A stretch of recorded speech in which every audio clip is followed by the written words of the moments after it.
Bonjour à toutes et à tous, j'espère que vous allez bien. Vous en avez sûrement entendu parler, en ce moment, tout le monde s'agite autour des mixeurs de crypto-monnaies, notamment depuis que l'on accuse l'outil Tornado Cash d'avoir facilité le blanchiment de 7 milliards de dollars, notamment 450 millions pour le compte de la Corée du Nord. Finalement, qu'est-ce qu'un mixeur de crypto-monnaie? À quoi ça sert? Comment ça marche? Est-ce illégal et est-ce que ça devrait l'être? Et est-ce que les gens l'utilisent forcément à des fins illicites? On voit tout ça dans cette vidéo.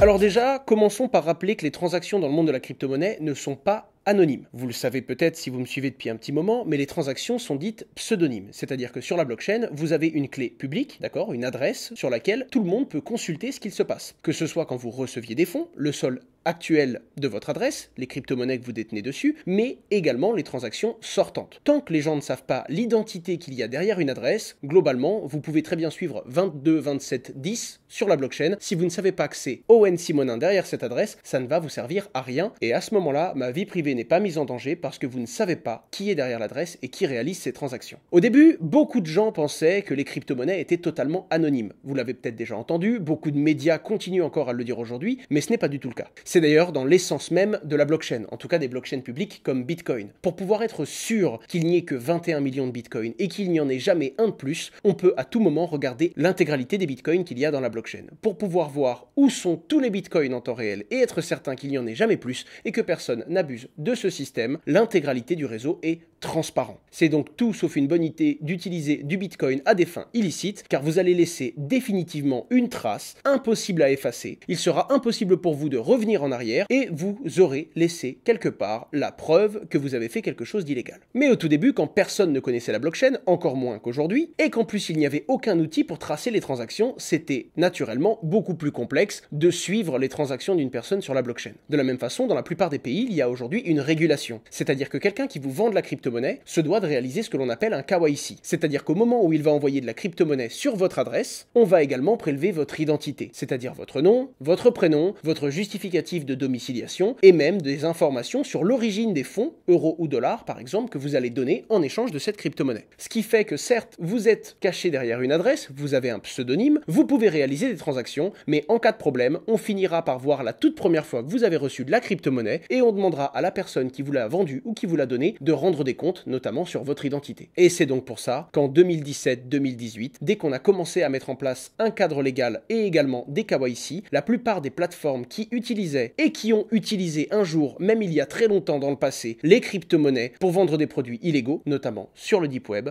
se sont fait arrêter, contrôler et très rapidement démantelés par les forces de police. Ça a été le cas notamment pour l'un des plus gros réseaux de pédopornographie ou encore la plateforme Silk Road qui était une plateforme totalement décentralisée de vente et d'achat sur le Deep Web. Oui, il existe des crypto-monnaies plus anonymes que Bitcoin et qu'Ether, comme par exemple le Zcash ou encore le Monero, mais la plupart des plateformes ne peuvent déjà plus les utiliser et plus les proposer à leurs utilisateurs, en tout cas dans les pays régulés. Mais finalement, un mixeur de crypto-monnaies, comment ça marche? Imaginez que quelqu'un ait réussi à trouver l'identité derrière votre adresse. À ce moment-là, ça veut dire que toutes les transactions que vous allez faire dans le futur, on pourra toujours vous tracer et on arrivera à savoir qui est derrière l'adresse. Vos dépenses, vos achats et tout ce que vous faites de votre argent est donc totalement public et n'importe qui peut contrôler votre consommation et ce que vous allez faire de votre argent. C'est très limite d'un point de vue du respect de votre vie privée. Vous n'avez pas 25 solutions, soit vous commencez à utiliser une nouvelle adresse et vous arrêtez totalement d'utiliser celle-ci, soit vous avez besoin de mettre un filtre d'opacité, un filtre de privacy sur l'adresse que vous aviez déjà. Et c'est là que les mixeurs rentrent en jeu. Imaginez que vous êtes avec 4 personnes, donc vous êtes 5 au total, et vous avez tous une adresse avec un Ether sur cette adresse, mais que votre identité a été connue par un collègue, par une plateforme. Vous aimeriez bien continuer à utiliser cette adresse parce que vous avez beaucoup de crypto-monnaies dessus, vous avez interagi avec beaucoup de smart contracts dans la blockchain par exemple, mais vous aimeriez que toutes vos transactions, surtout certaines, ne soient pas rendues publiques et que tout le monde ne puisse pas tout simplement vous fliquer et vous suivre. Si par exemple vous avez envie d'investir dans un projet et que vous n'avez pas envie que vos proches et d'autres personnes soient au courant. Imaginez ma position avec YouTube, je n'ai pas envie qu'à chaque fois que je fasse une dépense, tout le monde puisse regarder le solde de mes adresses,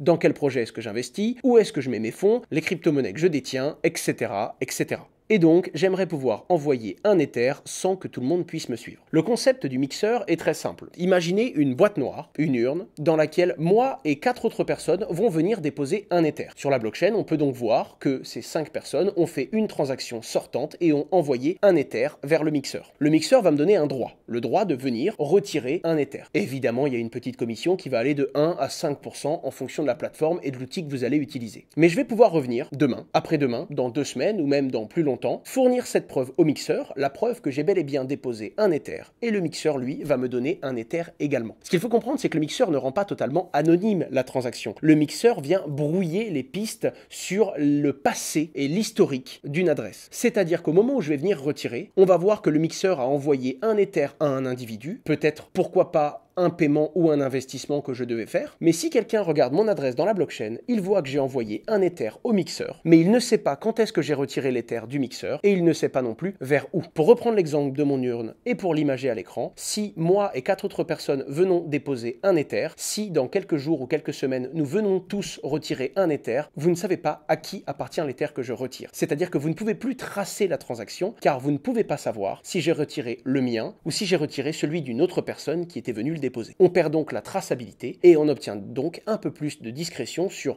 l'origine de ces fonds et sur la façon dont je vais les dépenser. Certains mixeurs peuvent même me permettre de retirer des petits morceaux de ce que j'ai déposé à différentes périodes de temps pour que ce soit encore plus complexe de savoir qui est venu retirer la crypto-monnaie qui a été à l'origine déposée. Et évidemment, quand on est 5, ça marche pas très bien. C'est ce qu'on appelle d'ailleurs le score de prospection. Si vous êtes 5 à déposer un Ether et que vous venez retirer un Ether par la suite, vous avez une chance sur 5 de retirer votre propre crypto-monnaie. Ça fonctionne quand il y a donc un très gros volume de transactions, beaucoup d'utilisateurs, beaucoup de dépôts et beaucoup de personnes qui viennent déposer le même montant que vous, c'est-à-dire, dans mon exemple, un Ether. Il y a différents types de mixeurs. Déjà, le mot mixeur est un abus de langage. Les 2 grandes méthodes qui permettent de faire ça, c'est soit le mixage, soit le coin join. Le coin join, c'est ce que je viens de vous expliquer. On va mélanger les crypto-monnaies de différents utilisateurs sans donner de visibilité sur la personne qui retire à la fin. On ne peut donc plus tracer l'origine de ces fonds. C'est réalisé par, la plupart du temps, un smart contract sur la blockchain Ether. En tout cas, c'est réalisé par un coordinateur qui n'a pas la main sur les fonds. Bien qu'il mette en relation plein de personnes qui viennent déposer les mêmes montants et qui viennent les retirer sans aucune traçabilité, le coordinateur ne peut pas décider de récupérer tout ce qui a été déposé dans cette fameuse urne. C'est d'ailleurs bien plus intéressant car c'est décentralisé. Les mixeurs, eux, sont centralisés. C'est un petit peu comme si l'urne m'appartenait, que vous envoyiez votre crypto-monnaie, que je m'occupais de réaliser le mixage, en quelque sorte le mélange de ces crypto-monnaies, afin de les redistribuer. Le problème, c'est que si vous n'avez pas confiance en moi et si je décide de partir avec la caisse, vous ne reverrez pas votre crypto-monnaie. On utilise toujours le mot mixage, mais en réalité, c'est un abus puisque c'est la méthode CoinJoin qui est la plupart du temps utilisée. Il existe des mixeurs un petit peu plus différents qui utilisent des technologies comme le ZK-SNARK, le Zero Knowledge Proof, c'est-à-dire qu'on a encore moins d'informations sur les transactions entrantes, ou des mixeurs qui vont utiliser différentes couches et différents niveaux de mixage pour toujours plus d'anonymat et toujours moins de traçabilité. Quoi qu'il en soit, l'objectif étant toujours le même, limiter la traçabilité des fonds d'un individu. Naturellement, il y a des limites. Ces limites, comme je vous l'ai dit, c'est le nombre de personnes qui utilisent le réseau. Pour que ça fonctionne bien, il faut un bon score de prospection et donc il faut énormément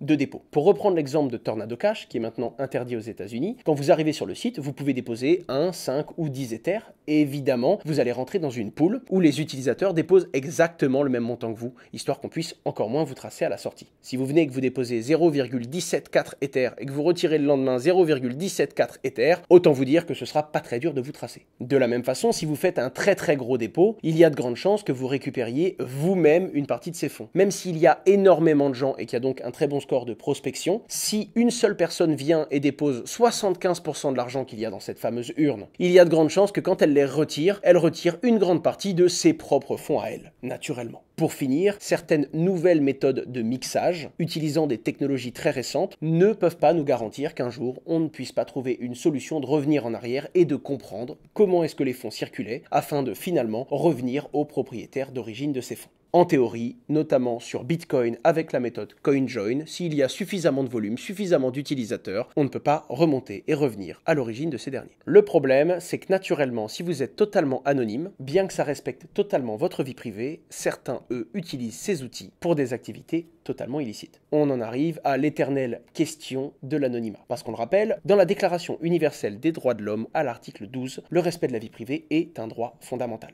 Et c'est là que ça commence à faire du chahut d'un point de vue des régulateurs et des différents pays. Par exemple, aux États-Unis, les mixeurs sont vus comme des plateformes financières. Et donc, elles se doivent techniquement d'appliquer toutes les normes LCB-FT, c'est-à-dire de lutte contre le blanchiment d'argent et contre le financement du terrorisme. Autant vous dire que quand vous arrivez sur un mixeur, si on commence à vous demander votre identité, un justificatif de domicile et de faire un KYC complet, ça perd un petit peu de l'essence même de l'utilité du mixeur, puisque vous étiez vous-même venu pour qu'il n'y ait pas cette traçabilité. On en entend donc énormément parler avec l'un des plus gros, Tornado Cash aujourd'hui, mais également BitMixer à l'époque où c'était Europol qui avait alerté sur cet outil, ou encore le mixeur Bitcoin Fog. La question c'est, est-ce que c'est illégal et est-ce que ça devrait l'être? Et là, autant vous dire qu'il n'y a pas de réponse parfaite. Puisqu'on en arrive toujours dans la même situation, il suffit qu'une minorité de personnes utilise cet outil et en abuse afin de remettre en cause la liberté de tous ceux qui l'utilisent simplement pour protéger leur vie privée. Dans la plupart des juridictions, le mixage de crypto-monnaies est totalement autorisé et totalement légal, en tout cas pour l'instant. En majorité, ce ne sont pas des personnes avec de mauvaises intentions qui utilisent ces outils. Malgré tout, cette propension est en train d'augmenter, en passant de 10% à un peu plus de 23%, selon une très grosse étude que je vous mets dans la description et qui nous vient de Chainalysis. Et il y a de vraies bonnes raisons légitimes d'utiliser des mixeurs de crypto-monnaies, que ce soit du coup pour la confidentialité financière, les gens n'ont pas à suivre vos dépenses et vos investissements, que ce soit pour le respect de votre vie privée, ou que ce soit tout simplement parce que vous pouvez vivre dans un pays totalitaire et que vous avez besoin de cacher vos dépenses financières si elles ne conviennent pas au régime politique qui régit les lois de votre pays. Vitalik Buterin, le créateur d'Ether lui-même, a avoué avoir utilisé un mixeur de crypto-monnaie afin de financer une donation pour l'Ukraine. Et pour le coup, il expliquait que c'était simplement dans le respect de sa vie privée et de sa confidentialité sur le montant qu'il a voulu investir et donner. Pour le coup, c'est une question morale qui a toujours été ouverte et qui pose problème dans plein de cas. On va prendre l'exemple de la personne qui abuse pour remettre en cause l'intégralité de l'outil. J'aimerais bien avoir votre position là-dessus. N'hésitez pas à me dire en commentaire qu'est-ce que vous en pensez. Est-ce qu'il faudrait justement interdire totalement ces outils pour qu'il n'y ait plus personne qui puisse en abuser, ou faut-il continuer de permettre l'utilisation de ces outils? Ça m'intéresse et je remonterai les commentaires les plus pertinents, notamment les avis les plus détaillés. Pour conclure cette vidéo, je dirais que le mixage de crypto-monnaies est utile et nécessaire pour plein de raisons légitimes. Évidemment, je suis contre les personnes qui abusent de ces outils, mais je suis surtout contre le fait de retirer un droit légitime à une majorité à cause d'une minorité qui abuse. Sachant surtout que les personnes qui viennent blanchir de l'argent ont d'autres outils. Généralement, les personnes qui réalisent du blanchiment ont des activités très lucratives et la traçabilité s'achète. Et comme Maxwell, l'un des développeurs de Bitcoin, l'avait précisé très tôt, les personnes qui ont besoin de blanchir de l'argent trouveront une manière ou une autre de le faire. Et évidemment, l'objectif n'est pas de leur faciliter la tâche, mais le but n'étant pas de retirer des droits à tout le monde afin d'empêcher quelques personnes d'abuser de cet outil. Quoi qu'il en soit, ça va évoluer et la réglementation n'est pas prête d'être définie sur ces questions-là. Peut-être que la régulation européenne apportera sa brique à la réflexion pour la France notamment, mais pour l'instant, en tout cas à l'heure où je vous parle, il est autorisé d'utiliser ce genre d'outils. Faites malgré tout attention, parce que si demain ces outils deviennent interdits, il est possible que des fonds que vous ayez utilisés dans le passé et que vous ayez fait passer par un mixeur se fassent refuser sur certaines plateformes. Et c'est déjà le cas aujourd'hui. On peut bloquer votre compte si on n'arrive pas à justifier l'origine de certains fonds. Vous pouvez également ne pas pouvoir changer des crypto-monnaies contre des euros, payer vos impôts et descendre ces fonds sur un compte en euros ou en dollars si vous n'êtes pas capable de justifier l'origine même des fonds. Et autant vous dire que c'est le principe même d'un mixeur, vous ne pourrez plus justifier l'origine. Quoi qu'il en soit, c'est un éternel débat très intéressant. Vous le verrez en commentaire, beaucoup de gens ne seront pas d'accord avec vous. Je compte sur vous pour avoir beaucoup de bienveillance, beaucoup d'ouverture d'esprit. Il y a encore de très bonnes et très intéressantes réflexions à avoir sur ce sujet afin de pouvoir proposer une solution viable et durable. J'espère que vous y voyez maintenant un peu plus clair sur les mixeurs de crypto-monnaies. N'hésitez pas à poser d'autres questions en commentaire, à vous abonner, à lâcher un petit pouce bleu et on se revoit dès la semaine prochaine pour un nouveau contenu sur cette chaîne YouTube.